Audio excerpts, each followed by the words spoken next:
ಒಂದು ರೀತಿಯಲ್ಲಿ ರಾಕ್ಷಸನ ರೀತಿಯಲ್ಲಿ ಮೆರೀತಾ ಇದ್ದಾರೆ.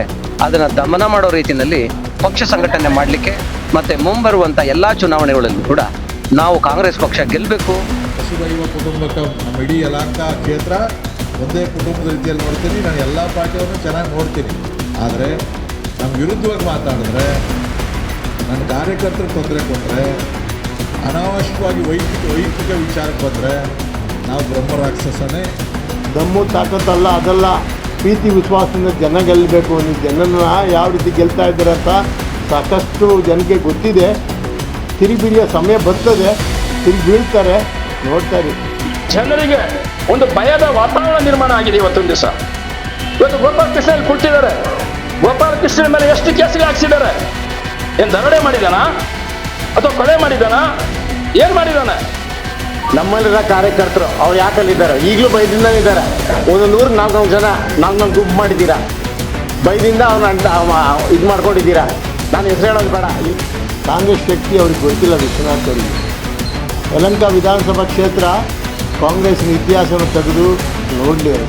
2.25 ವರ್ಷದಲ್ಲಿ ಮತ್ತೆ ಏನು ಚುನಾವಣೆ ಬರ್ತದೆ, ಕಾಂಗ್ರೆಸ್ಸನ್ನು ರಾಜ್ಯದಿಂದ ಕೂಡ ಸಮೇತ ಕಿತ್ತೋಗುವಂಥ ಸಂಕಲ್ಪವನ್ನು ಮಾಡಬೇಕು.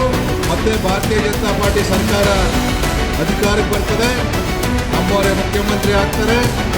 ಕ್ಷೇತ್ರದ ಅಭಿವೃದ್ಧಿಗಳನ್ನು ನೀವು ನಿರೀಕ್ಷೆ ಮಾಡಿದಷ್ಟು ಮತ್ತೆ ಅಭಿವೃದ್ಧಿ ಕೆಲಸಗಳನ್ನು ನಾವು ಮಾಡ್ತೀವಿ. ವಿಶ್ವಭಾರತಿಯ ಎಲ್ಲ ವೀಕ್ಷಕರಿಗೆ ನಮಸ್ಕಾರ. ಸದ್ಯ ರಾಜ್ಯದಲ್ಲಿ ಯಾವುದೇ ಚುನಾವಣೆ ಘೋಷಣೆ ಆಗಿಲ್ಲ. ಆದರೆ ಯಲಹಂಕ ವಿಧಾನಸಭಾ ಕ್ಷೇತ್ರದಲ್ಲಿ ಬೇಸಿಗೆಯ ಬಿಸಿಲಂತೆ ಕಾಂಗ್ರೆಸ್ ಪಕ್ಷ ಮತ್ತು BJP ಪಕ್ಷಗಳ ಮುಖಂಡರ ಆರೋಪ ಪ್ರತ್ಯಾರೋಪದ ಕಾವು ದಿನದಿಂದ ದಿನಕ್ಕೆ ಜಾಸ್ತಿ ಆಗ್ತಾ ಇದೆ. ಸವಾಲಿಗೆ ಪ್ರತಿ ಸವಾಲು ಎಂಬಂತೆ ಮಾತಿನ ಯುದ್ಧವೇ ಶುರುವಾಗಿದೆ. ಈ ಎಲ್ಲ ವಿಚಾರಗಳ ಬಗ್ಗೆ ಯಲಹಂಕ ವಿಧಾನಸಭಾ ಕ್ಷೇತ್ರದ BJP ಮುಖಂಡ ಈರಣ್ಣ ಜೊತೆ ನಮ್ಮ ಪ್ರತಿನಿಧಿ ಸುರೇಶ್ ಬಾಬು ಒಂದು ಚಿಟ್ಚಾಟ್ ನಡೆಸಿದ್ದಾರೆ. ಬನ್ನಿ ನೋಡೋಣ. ಯಲಹಂಕ ಇಡೀ ರಾಜ್ಯವೇ ತನ್ನತ್ತ ನೋಡುವಂತೆ ಅಭಿವೃದ್ಧಿ ಕ್ಷೇತ್ರದಲ್ಲಿ ಅಭಿವೃದ್ಧಿ ಪಥದಲ್ಲಿ ಮುನ್ನುಗ್ತಾ ಇರತಕ್ಕಂಥ ವಿಧಾನಸಭಾ ಕ್ಷೇತ್ರ. ಕೆಂಪೇಗೌಡರು ಯಲಹಂಕ ನಾಡನ್ನು ಆಡದಂತೆ ಯಲಹಂಕದ ಆಧುನಿಕ ಕೆಂಪೇಗೌಡರಾಗಿ SR ವಿಶ್ವನಾಥ್ರವರು ಹೆಸರು ಮಾಡಿದ್ದಾರೆ. ಜನಪ್ರಿಯ ಶಾಸಕರಾಗಿ ಸದ್ದು ಮಾಡ್ತಾ ಇದ್ದಾರೆ. ಅಭಿವೃದ್ಧಿ ವಿಚಾರದಲ್ಲಿ ಶಾಸಕರು ಇಡೀ 28 ಕ್ಷೇತ್ರಗಳಲ್ಲೇ ನಮ್ಮ ಕ್ಷೇತ್ರನೇ ಮುಂದಿರಬೇಕು ಅಂತಕ್ಕಂಥ ಮುನ್ನುಗ್ತಾ ಇರತಕ್ಕಂಥ ಶಾಸಕರ ಬಗ್ಗೆ ಕಳೆದ ಒಂದು ವಾರದಿಂದ ಅನೇಕ ವಿದ್ಯಮಾನಗಳು ಸದ್ದು ಮಾಡ್ತಾ ಇದೆ. ಮುಖ್ಯವಾಗಿ ರಾಜ್ಯಸಭಾ ಸದಸ್ಯರಾಗಿರ್ತಕ್ಕಂಥ ಚಂದ್ರಶೇಖರ್ ಅವರ ಮಾತುಗಳು.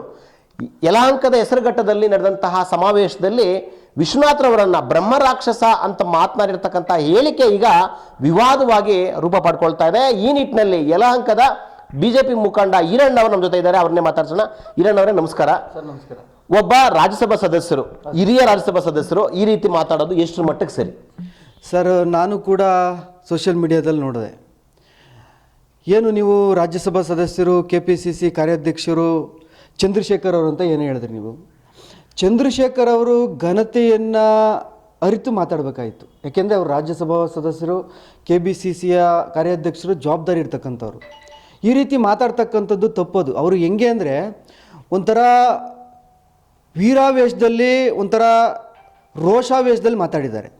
ಇದನ್ನು ನಾನು ಮೊದಲನೇದಾಗಿ ಖಂಡಿಸ್ತೀನಿ. ಯಾಕೆಂದರೆ ಕಾಂಗ್ರೆಸ್ನ ಸಂಸ್ಕೃತಿ ತೋರಿಸ್ತದೆ ಅದು. ಯಾಕೆಂದರೆ ಒಂದು ವೀರಾವೇಶದಲ್ಲಿ, ಒಂದು ರೋಷಾವೇಶದಲ್ಲಿ ಮಾತಾಡ್ತಕ್ಕಂಥದ್ದು ಎಷ್ಟು ಸರಿ? ಮೊದಲನೇದಾಗಿ ಯಲಹಂಕ ಕ್ಷೇತ್ರದ ಜನತೆ ಭಾಳ ಸೌಮ್ಯ ಸ್ವಭಾವದವರು. ಅದು ಇಂಥ ರೋಷಾವೇಶಗಳನ್ನ ಬೇಜಾನ್ ಸರಿ ನೋಡ್ಬಿಟ್ಟಿದ್ದಾರೆ ಅವರು ಇವ್ರನ್ನ ಅಕ್ಸೆಪ್ಟ್ ಮಾಡ್ಕೊತಕ್ಕಂಥದ್ದು ನಾವು ಎಂದೂ ಕೂಡ ನೋಡಿಲ್ಲ. ಈಗ ಅಭಿವೃದ್ಧಿ ವಿಚಾರದಲ್ಲಿ, ಅನುದಾನವನ್ನು ತರೋ ವಿಚಾರದಲ್ಲಿ ಯಲಹಂಕ ಶಾಸಕರು ಬ್ರಹ್ಮರಾಕ್ಷಸರ? ಅದು ಶಾಸಕರೇ ಹೇಳಿದ್ದಾರೆ. ನಾನು ಅಭಿವೃದ್ಧಿ ವಿಚಾರದಲ್ಲಿ ನಾನು ರಾಕ್ಷಸನೇ. ಯಾಕೆಂದರೆ ಇವತ್ತು ಹಿಂದೆ ನೋಡ್ಬೋದಾಯ್ತು ನೀವು. ಪ್ರಸನ್ನ ಕುಮಾರ್ ಅವ್ರ ಕಾಲದಲ್ಲಿ, ಬಸವಲಿಂಗಪ್ಪರ ಕಾಲದಲ್ಲಿ ಈ ಕ್ಷೇತ್ರ ಹೆಂಗಿತ್ತು, ಎಲ್ಲಿಂದ ಎಲ್ಲಿಗಿತ್ತು ಅಂತ ನೋಡ್ಬೋದಾಯಿತು. ಯಾಕೆ ಇವತ್ತಿನ ದಿವಸ ಕಾಂಗ್ರೆಸ್ನ ಜನ ಸೋಲಿಸಿರು ಅಂತಕ್ಕಂಥ ಅರ್ಥ ಮಾಡ್ಕೊಬೇಕು ನಾವು. ಇವತ್ತು ಒಂದು ಊರಿಗೆ ಹೋಗ್ಬೇಕಾದ್ರೆ ರಸ್ತೆ ಎಷ್ಟು ಚೆನ್ನಾಗಿದೆ, ಊರಲ್ಲಿರ್ತಕ್ಕಂಥ ಮೂಲಭೂತ ಸೌಕರ್ಯಗಳು ಎಷ್ಟು ಚೆನ್ನಾಗಿದ್ದಾವೆ, ಹಳ್ಳಿಯಲ್ಲಿರ್ತಕ್ಕಂಥ ರಸ್ತೆ, ಕಾಂಕ್ರೀಟ್ ರಸ್ತೆ, ಒಳಚರಂಡಿ ವ್ಯವಸ್ಥೆ, ಬೀದಿ ದೀಪ, ಆಮೇಲೆ ಸುಸಜ್ಜಿತವಾದಂಥ ಮನೆ, ಈ ನಗರ ಪ್ರದೇಶ ಇದೆಯಲ್ಲ ಅದೊಂಥರ ಮಾದರಿ ಕ್ಷೇತ್ರವನ್ನಾಗಿ ಇಡೀ ರಾಜ್ಯದಲ್ಲಿ ಮಾಡಬೇಕಾದ್ರೆ ಸುಮ್ಮನೆ ಜನ 4 ಸರಿ ಓಟ್ ಹಾಕ್ತಾರ. 4 ಸರಿ ಓಟ್ ಹಾಕ್ಬೇಕಾದ್ರೆ ಜನ ಏನು ಮಾಡಿದ್ದಾರೆ ಅವ್ರಿಗೆ ಅಂದರೆ ಪ್ರೀತಿ ವಿಶ್ವಾಸದಿಂದ ನೋಡಿದಕ್ಕೆ ಮಾತ್ರ, ಕೆಲಸ ಮಾಡಿರೋದಕ್ಕೆ ಮಾತ್ರ 4 ಸರಿ ಶಾಸಕರಾಗಿ ಜನ ಆಯ್ಕೆ ಮಾಡಿದ್ದಾರೆ.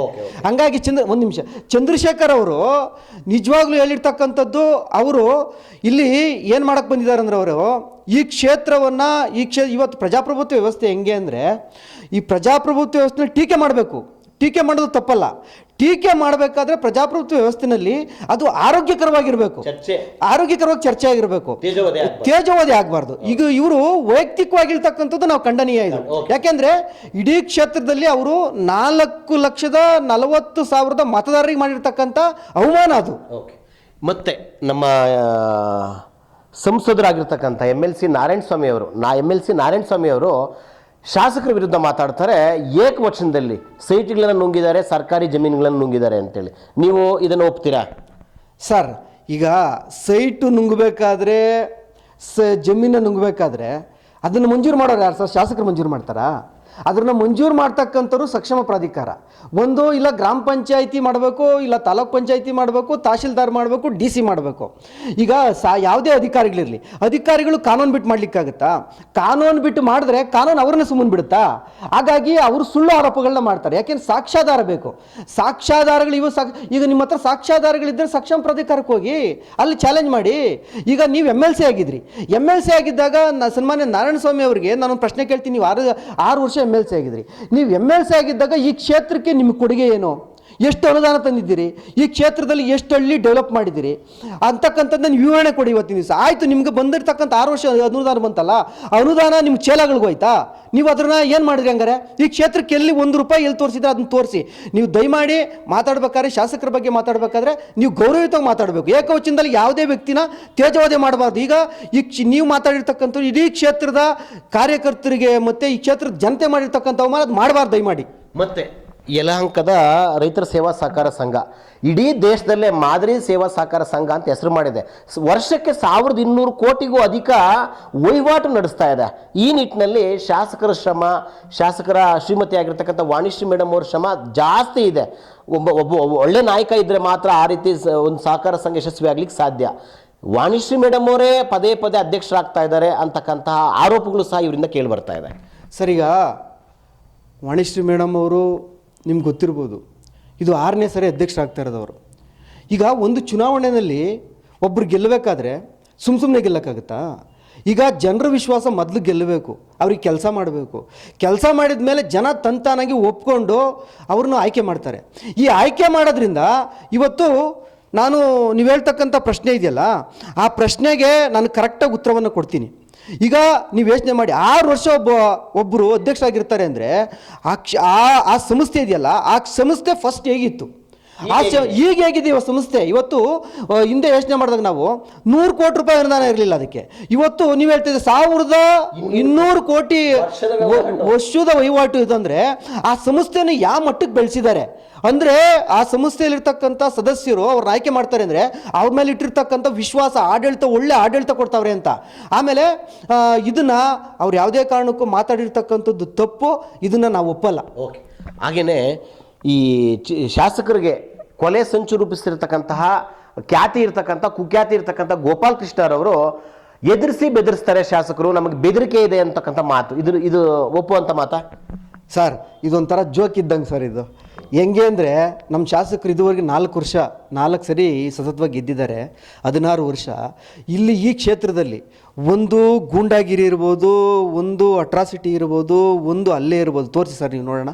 ಆದರೆ ಇವರೇ ಚುನಾವಣೆ ಸಂದರ್ಭದಲ್ಲಿ ಇದೇ ಗೋಪಾಲ್ ಕೃಷ್ಣ ಅವರು ಶಾಸಕರನ್ನ ಕೊಲೆ ಮಾಡಲಿಕ್ಕೆ ಸುಪಾರಿ ಕೊಟ್ಟಿದ್ದಂಥವ್ರು, ಆ ವಿಡಿಯೋನ ನಾವು ನೋಡಿದ್ದೀವಿ.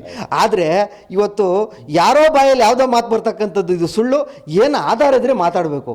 ಆಧಾರ ಇದ್ದರೆ ವ್ಯಕ್ತಿಗೆ ನೇರವಾಗಿ ನೀವು ಆಪಾದನೆ ಮಾಡ್ತಕ್ಕಂಥದ್ದು, ತೇಜವರ್ತನೆ ಮಾಡ್ತಕ್ಕಂಥದ್ದು ತಪ್ಪು. ಗೋಪಾಲ್ ಕೃಷ್ಣ ಅವರೇ, ನೀವು ಕೂಡ ಈ ಕ್ಷೇತ್ರಕ್ಕೆ ಚುನಾವಣೆ ನಿಂತಿದ್ದವರು, ನೀವು ಪ್ರೀತಿ ವಿಶ್ವಾಸ ಗಳಿಸಿ ಜನಕ್ಕೆ ವೈಯಕ್ತಿಕವಾಗಿ ಯಾವುದೇ ವ್ಯಕ್ತಿಗೆ ನೀವು ದಯಮಾಡಿ ನೀವು ತೇಜವಾದಿ ಮಾಡ್ತಕ್ಕಂಥದ್ದನ್ನ ಮಾಡಬಾರ್ದು. ನೀವು ಮುಂದೆ ತಿದ್ದುಕೊಂಡು ಹೋದರೆ ಈ ಕ್ಷೇತ್ರದ ಜನ ನಿಮ್ಮನ್ನು ಒಪ್ತಾರೆ. ಇಲ್ಲ ಅಂದರೆ ಗಾಳಿಯಲ್ಲಿ ಗುಂಡೊಡಿತಕ್ಕಂಥ ಕೆಲಸವನ್ನು ಕಾಂಗ್ರೆಸ್ನವ್ರು ಮಾಡಬಾರ್ದು. ಲಾವಣ್ಯ ನಮ್ಮ ಏನು ರೈತರ ಸೇವಾ ಸಹಕಾರದ ಬ್ಯಾಂಕ್ಗೆ ನಾಮಪತ್ರ ಸಲ್ಲಿಸಿರ್ತಕ್ಕಂಥ ಲಾವಣ್ಯ ಮೇಡಮ್ ಅವರು ನಮ್ಮನ್ನು ಎದುರಿಸಿ ಬೆದರಿಸಿ ನಾಮಪತ್ರ ವಾಪಸ್ ಪಡ್ಕೊಳ್ಬಿಡಿ ಅಂತೇಳಿ ಬೆದರಿಸಿದ್ರು ಅಂತ ಹೇಳ್ತಾರೆ. ಇದು ಒಪ್ಪುವಂಥ ಮಾತಾ, ಸರಿನಾ ಅಂತ? ಸರಿಗ ಚುನಾವಣೆಗೆ 16 ಜನ ನಿಲ್ತಾರೆ, 50 ಜನ ನಿಲ್ತಾರೆ. ಜನ ಆಯ್ಕೆ ಮಾಡೋದು ಒಬ್ಬರನ್ನೇ ಚುನಾವಣೆಗೆ ಆಯ್ಕೆ ಮಾಡೋದು. ಈಗ ಅವರು ಆಪಾದನೆ ಮಾಡುತ್ತಾ ಹೇಳಿದ್ದಾರೆ ಏನಂತ, ನಮ್ಮನ್ನು ಎದುರಿಸಿ ಬೆದರಿಸಿ ನಾಮಪತ್ರ ವಾಪಸ್ ತೆಗೆದುಬಿಟ್ರು ಅಂತ. ಪೊಲೀಸ್ ಇತ್ತಲ್ಲ, ನಿಮ್ಮದೇ ಸರ್ಕಾರ, ನಿಮ್ಮದೇ ಗೃಹ ಇಲಾಖೆ. ಇವತ್ತು ಎಲ್ಲೋಗಿತ್ತು ನೀವು ಮತ್ತೆ ನೀವು ಕಂಪ್ಲೇಂಟ್ ಹಾಕಿ ಕೊಡಲಿಲ್ಲ. ನಾನು ನೇರವಾಗಿ ಈ ಮೀಡಿಯಾ ಮೂಲಕ ಕೇಳ್ತೀನಿ, ನೀವು ಕಂಪ್ಲೇಂಟ್ ಹಾಕಿ ಕೊಡಲಿಲ್ಲ. ಇವರು ಸಾಕ್ಷ್ಯಾಧಾರಗಳನ್ನ ಇಟ್ಕೊಂಡು ಮಾತಾಡೋಲ್ಲ ಸರ್. ಇವರು ಸುಮ್ಮನೆ ಏನು ಮಾಡ್ತಾರೆ, ಗಾಳಿಯಲ್ಲಿ ಗುಂಡೊಡಿತಾರೆ. ಈಗ ಹಂಗಾಗಿ ಈಗ ನೀವು ಇಷ್ಟೆಲ್ಲ ಹೇಳ್ತಿದ್ದೀರಿ ನಮ್ಮನ್ನು ವಾಪಸ್ ತೆಗೆಸ್ಬಿಟ್ರು ಅಂತ. ಇವರು ಗೊತ್ತಾಗಿದೆ ಸರ್, ನಮಗೆ ಠೇವಣಿ ಬರಲ್ಲ, ಈ ಚುನಾವಣೆಯಲ್ಲಿ ನಿಂತರೆ ನಮಗೆ ಠೇವಣಿ ಬರಲ್ಲ ಅಂತ ಹೇಳಿ ಅವರೇನೆ ಮುಜುಗರಕ್ಕೀಡಾಗ್ತಾರೆ ಅಂತ ಹೇಳಿ ವಾಪಸ್ ತಗೊಂಡಿದ್ದಾರೆ. ಹಂಗಾಗಿ ಇವ್ರು ಸುಳ್ಳು ಆರೋಪ ಮಾಡ್ತಾರೆ. ಇದ್ರನ್ನೇನು ಜನ ಒಪ್ಪಲ್ಲ ಬಿಡ್ರಿ. ಜನ ಬುದ್ಧಿವಂತ, ಯಲಹಂಕ ಕ್ಷೇತ್ರದ ಜನ ಇದ್ದಾರೆ 4,40,000 ಜನ, 411 ಬೂತು. ಈ ಜನ ಏನು ಸಾಮಾನ್ಯ ಅಲ್ಲ ಸರ್. ಯಲಹಂಕ ಕ್ಷೇತ್ರದ ಜನ ಭಾಳ ಬುದ್ಧಿವಂತರಿದ್ದಾರೆ. ಇವರೆಷ್ಟೇ ಆರೋಪಗಳು ಮಾಡಿದ್ರೂ ಕೂಡ ನಮ್ಮ ಶಾಸಕರನ್ನ ಸೋಲ್ಸೋಕ್ಕೂ ಆಗಲ್ಲ, ನಮ್ಮ ಶಾಸಕರನ್ನ ಇವ್ರು ಏನೂ ಮಾಡ್ಕೊಳಕ್ಕಾಗಲ್ಲ. ಕೇಶವರಾಜಣ್ಣ ಕಳೆದ ಚುನಾವಣಾ ಸಂದರ್ಭದಲ್ಲಿ ಶಾಸಕರ ಪ್ರತಿಸ್ಪರ್ಧಿ ಅಂದರೆ ವಿಶ್ವನಾಥ್ ಅವರು ಬಿಜೆಪಿಯಲ್ಲಿ ಇದ್ದರೆ ಕೇಶವರಾಜಣ್ಣ ಕಾಂಗ್ರೆಸ್ ಅಲ್ಲಿ ಇದ್ರು. ಚುನಾವಣೆಯಲ್ಲಿ ಸ್ಪರ್ಧಿಸಿ ಸೋತವರು. ಈಗ ಕಾಂಗ್ರೆಸ್ ಮುಖಂಡರಾಗಿರ್ತಕ್ಕಂಥವ್ರು ಯಲಹಂಕ ಕ್ಷೇತ್ರದಲ್ಲಿ ಭಯದ ವಾತಾವರಣ ಇದೆ ಅಂತ ಹೇಳ್ತಾರೆ. ಇದೆಯಾ ವಾತಾವರಣ? ಸರಿಗ ನಾವು ಅಂದ್ಕೊಂಡಿದ್ದೀವಿ ಈ ಕ್ಷೇತ್ರದಲ್ಲಿ, ನಾನು ಅವಾಗಲೇ ನಿಮ್ಗೆ ಹೇಳಿದೆ, ಈ ಕ್ಷೇತ್ರದಲ್ಲಿ ಭಯದ ವಾತಾವರಣ ಇದ್ದರೆ ನಾವೇ ರಕ್ಷಣೆ ಕೊಡಿಸ್ತೀವಿ. ನೀವು ಪೊಲೀಸ್ ಸ್ಟೇಷನಿಗೆ ಕಂಪ್ಲೇಂಟ್ ಕೊಡಿ. ಈಗ ನೀವು ನಿಮ್ಮದೇ ಸರ್ಕಾರ, ಗೃಹ ಇಲಾಖೆ, ಸರ್ಕಾರ 139 MLAಗಳು ಗೆದ್ದಿದ್ದಾರೆ. ಇವತ್ತು ನೀವು 2023ರಲ್ಲಿ ಚುನಾವಣೆಗೆ ನಿಂತಿದ್ರಿ. ಚುನಾವಣೆಗೆ ನಿಂತಾಗ ನಿಮಗೆ ಜನ ಒಂದು ಸ್ವಲ್ಪ ಓಟನ್ನು ಕೊಟ್ಟರು. ಜನ ಏನು ಕೊಟ್ಟರು? ಜನ ಇಲ್ಲಿರ್ತಕ್ಕಂಥ ಜನ, ಕ್ಷೇತ್ರದ ಜನ, ನಾವು ಈ ಕ್ಷೇತ್ರದಲ್ಲಿ ಗೆಲ್ಲಬೇಕಾದ್ರೆ ಮೊದಲನೇದಾಗಿ ಇವತ್ತು ನೀವು ಗೆದ್ದಿದ್ದೀರಾ. ಯಾರು? ನಮ್ಮ ಯಲಹಂಕ ಕ್ಷೇತ್ರದಲ್ಲಿ ಸನ್ಮಾನ್ಯ ವಿಶ್ವನಾಥ್ ಸಾಹೇಬರು 4 ಸರಿ ಗೆದ್ದಿದ್ದಾರೆ. 4 ಸರಿ ಗೆದ್ದ ಮೇಲೆ ಇವತ್ತು ಕೇಶವರಾಜಣ್ಣವ್ರು ಏನು ಹೇಳ್ತಾ ಇದ್ದಾರೆ, ಇವತ್ತು ಸರ್ಕಾರ ಬಂದು 2 ವರ್ಷ ಆಯಿತು. 2 ವರ್ಷದಲ್ಲಿ ಇವತ್ತು ಬಿ ಜೆ ಪಿ MLA ಇದ್ದಾರೆ ಇಲ್ಲಿ ಯಲಹಂಕ ಕ್ಷೇತ್ರದಲ್ಲಿ, BJP MLA ಇದ್ದಾರೆ. ನಾವು ಅಟ್ಲೀಸ್ಟು ಒಂದು 5,000 ಕೋಟಿ ಯಲಹಂಕ ಕ್ಷೇತ್ರಕ್ಕೆ ಅನುದಾನ ತತ್ತೀವಿ. ನಾವು ಕೆಲಸ ಮಾಡ್ತೀವಿ. ಆಮೇಲೆ ಈ ಕ್ಷೇತ್ರದ ಜನಕ್ಕೆ ಮನಸ್ಸನ್ನು ಗೆಲ್ತೀವಿ, ಮುಂದಿನ ಚುನಾವಣೆ ಗೆಲ್ಲೋಣ ಅಂತಕ್ಕಂಥ ಭಾವನೆಯನ್ನು ಬಿಟ್ಟು ಇವರು ಕ್ಷೇತ್ರಕ್ಕೆ ಇವ್ರದ್ದು ಏನೂ ಕೊಡುಗೆ ಇಲ್ಲ ಸರ್.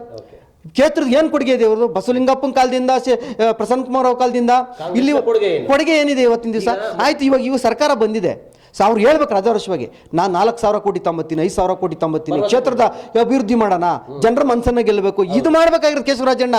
ಅವ್ರ ಮುಂದೆ ಆರೋಪ ಮಾಡೋದಲ್ಲ. ಮತ್ತೆ ಮಾಜಿ ಸ್ಪರ್ಧಾಳು ಅಂದರೆ JDS ಮುಖಂಡ ಆಗಿದ್ರು, ಆಮೇಲೆ ಕಾಂಗ್ರೆಸ್ ಬಂದು ಚಂದ್ರಣ್ಣವರು ಸಹ ಶಾಸಕರನ್ನ ಮಾತಾಡ್ತಾ ಅನೇಕ ಶಾಸಕರು ಯಲಹಂಕ ಕ್ಷೇತ್ರದ ಎಲ್ಲ ಕಡೆ ಪ್ರಭಾವ ಬಳಸಿ ಪೊಲೀಸರನ್ನ ಇಟ್ಕೊಂಡು FIRಗಳು ಹಾಕ್ಸ್ತಾರೆ ಅಂತ. ಇದು ಒಪ್ಪುವಂಥ ಮಾತಾ ಸರ್? ಅದೊಂದು ಮಾತಾಡಿದ್ದಾರೆ ಅವರು. ಈಗ ಇವತ್ತು ಕ್ಷೇತ್ರ ಯಾವುದು, ಇದು ಸರ್ಕಾರ ಯಾವುದೇ ಇರಲಿ ಸರ್, MLA ಯಾರೇ ಇರಲಿ ಸರ್, ಈಗ ಪೊಲೀಸವರು ಸುಮ್ಮನೆ ಯಾರನ್ನ ಕೇಸ್ ಹಾಕೋಕ್ಕಾಗುತ್ತೆ? ಅವ್ರಿಗೆ ಕಾನೂನು ಅಡಿನಲ್ಲೇ ಕೆಲಸ ಮಾಡಬೇಕು. ಯಾವುದೇ ಪೊಲೀಸ್ ಅಧಿಕಾರಿ ಆಗಲಿ, ತಹಶೀಲ್ದಾರ್ ಇರಲಿ, ತಾಲೂಕ್ ಪಂಚಾಯತಿ UA ಇರಲಿ, DC ಇರಲಿ, ಯಾರೇ ಇರಲಿ, ಅವ್ರಿಗೆ ಅಂತ ಕಾನೂನು ಚೌಕಟ್ಟು ಇರ್ತದೆ. ಆ ಕಾನೂನು ಚೌಕಟ್ಟನ್ನು ಬಿಟ್ಟು ಅವ್ರು ಯಾವುದೂ ಮಾಡೋಕ್ಕೆ ಬರಲ್ಲ. ಕಾನೂನು ಚೌಕಟ್ಟು ಬಿಟ್ಟು ಅವ್ರು ಕಾನೂನು ಬಾಹಿರ ಮಾಡಿದ್ರೆ ಕಾನೂನು ಅವ್ರನ್ನ ಬಿಡಲ್ಲ, ಅವ್ರಿಗೂ ಕೂಡ ಇದಾಗ್ತದೆ. ಆಮೇಲೆ ಚಂದ್ರಣ್ಣವರು ಇನ್ನೊಂದು ಮಾತಾಡೋದನ್ನು ನಾನು ಕೇಳಿದೆ, ಸೋಷಿಯಲ್ ಮೀಡಿಯಾದಲ್ಲಿ ನೋಡಿದೆ. ಅಲ್ಲಿ ಸಹಕಾರ ಸಂಘದ ಚುನಾವಣೆಯಲ್ಲಿ ಬೇರೆ ಅಧ್ಯಕ್ಷರು ಮಾಡಬೇಕು ಅಂತ ಚಂದ್ರಣ್ಣವ್ರು ಚಂದ್ರವರು ಕೂಡ ಜಿಲ್ಲಾ ಪಂಚಾಯತ್ ಸದಸ್ಯರಾಗಿದ್ದಂಥವ್ರು ಅವರು. ಆಮೇಲೆ ಈ ಕ್ಷೇತ್ರಕ್ಕೆ ಅವರು ಕೂಡ ಕಾಂಗ್ರೆಸ್ ಅಭ್ಯರ್ಥಿಗೆ ಸ್ಪರ್ಧೆ ಮಾಡಿದ್ದ. ಅವ್ರಿಗೆ ನಾನು ಮನವರಿಕೆ ಇದೆ ಅಂತ ತಿಳ್ಕೊತೀನಿ. ಅವರು ಈಗ ಒಂದು ಬಾಡಿ ಸಹಕಾರ ಸಂಘದ ಚುನಾವಣೆಯಲ್ಲಿ ಗೆದ್ದಿದ್ದಾರೆ, 12 ಜನ ಗೆದ್ದಿದ್ದಾರೆ. ಗೆದ್ದಿರೋರು ಯಾರು ಆಯ್ಕೆ ಮಾಡ್ಕೊಬೇಕು? ನಮಗೆ ಯಾರು ಕೆಲಸ ಮಾಡ್ತಾರೆ, ಈ ಸಂಸ್ಥೆನ ಯಾರು ಅಭಿವೃದ್ಧಿ ಪಡಿಸ್ತಾರೆ, ಯಾರು ಸರಿಯಾದಂಥ ನಾಯಕತ್ವ ಇದೆ, ಈ ಸಂಸ್ಥೆನ ಯಾರು ಮುನ್ನಡೆಸ್ತಾರೆ, ಯಾರು ಸಮರ್ಥರಿದ್ದಾರೆ ಅಂಥವ್ರನ್ನ ಅಧ್ಯಕ್ಷ ಮಾಡ್ತಕ್ಕಂಥದ್ದು ಆ ಬಾಡಿಗೆ ಸಂಬಂಧಪಟ್ಟಂಥದ್ದು, ಆ ಡೈರೆಕ್ಟ್ರಿಗೆ ಸಂಬಂಧಪಟ್ಟಂಥದ್ದು. ಹೊರಗಡೆ ಇರ್ತಕ್ಕಂಥವ್ರು ಹೆಂಗೆ ಹೇಳಕ್ ಗೊತ್ತಾ ಸರ್ ಅದನ್ನ? ಚಂದ್ರಣ್ಣವರೇ ಸಾಧ್ಯವಾಗಿದ್ರೆ ನಿಂತ್ಕೊಂಡು ಗೆಲ್ಲಿಸಿ, ಕಾಂಗ್ರೆಸ್ ಪಕ್ಷದಿಂದ ಗೆಲ್ಲಿಸಿ ಅಭ್ಯರ್ಥಿಗಳನ್ನು ಗೆಲ್ಲಿಸ್ಕೊಂಡು ಆ ಮೂಲಕ ಇವ್ರಿಗೆ ಬೇಕಾಗಿರ್ತಕ್ಕಂಥ ವ್ಯಕ್ತಿಯನ್ನು ಅಧ್ಯಕ್ಷ ಮಾಡ್ಬೋದಾಗಿತ್ತು. ಒಂದು ಕ್ಷೇತ್ರ ಇಡೀ ರಾಜ್ಯದಲ್ಲಿ ಮಾದರಿ ಕ್ಷೇತ್ರವಾಗಿ ಮುನ್ನುಗ್ತಾ ಇದೆ ಅಂತಂದ್ರೆ ಅದಕ್ಕೆ ಕಾರಣ ಶಾಸಕರು ಮತ್ತು ಸಹಕಾರ ಸಂಘಗಳಲ್ಲಿ ರೈತರ ಸೇವಾ ಸಹಕಾರ ಸಂಘ ಅಷ್ಟೊಂದು ಅಭಿವೃದ್ಧಿ ಪಥದತ್ತ ಸಾಗಬೇಕಂದ್ರೆ ವಾಣಿಶ್ರೀ ಮೇಡಮ್ ಅವರ ಕೊಡುಗೆ ಅಪಾರವಾಗಿದೆ.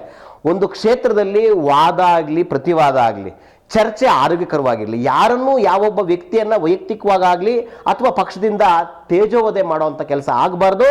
ಆ ರೀತಿ ಆದರೆ ಕ್ಷೇತ್ರದ ಜನನೇ ಏನೋ ತಿರುಗಿ ಬೀಳ್ತಾರೆ ಅನ್ನೋದಕ್ಕೆ ವೀರಣ್ಣ ಅವರ ಮಾತುಗಳೇ ಸಾಕ್ಷಿಯಾಗಿದೆ. ಆದಷ್ಟು ಯಲಹಂಕ ಇಡೀ ರಾಜ್ಯಕ್ಕೆ ಮತ್ತೊಮ್ಮೆ ನಂಬರ್ 1 ಸ್ಥಾನಕ್ಕೆ ಏರ್ಲಿ. ಶಶಾಂಕ್ ಜೊತೆ ಸುರೇಶ್ ಬಾಬು, ವಿಶ್ವಭಾರತಿ, ಯಲಹಂಕ.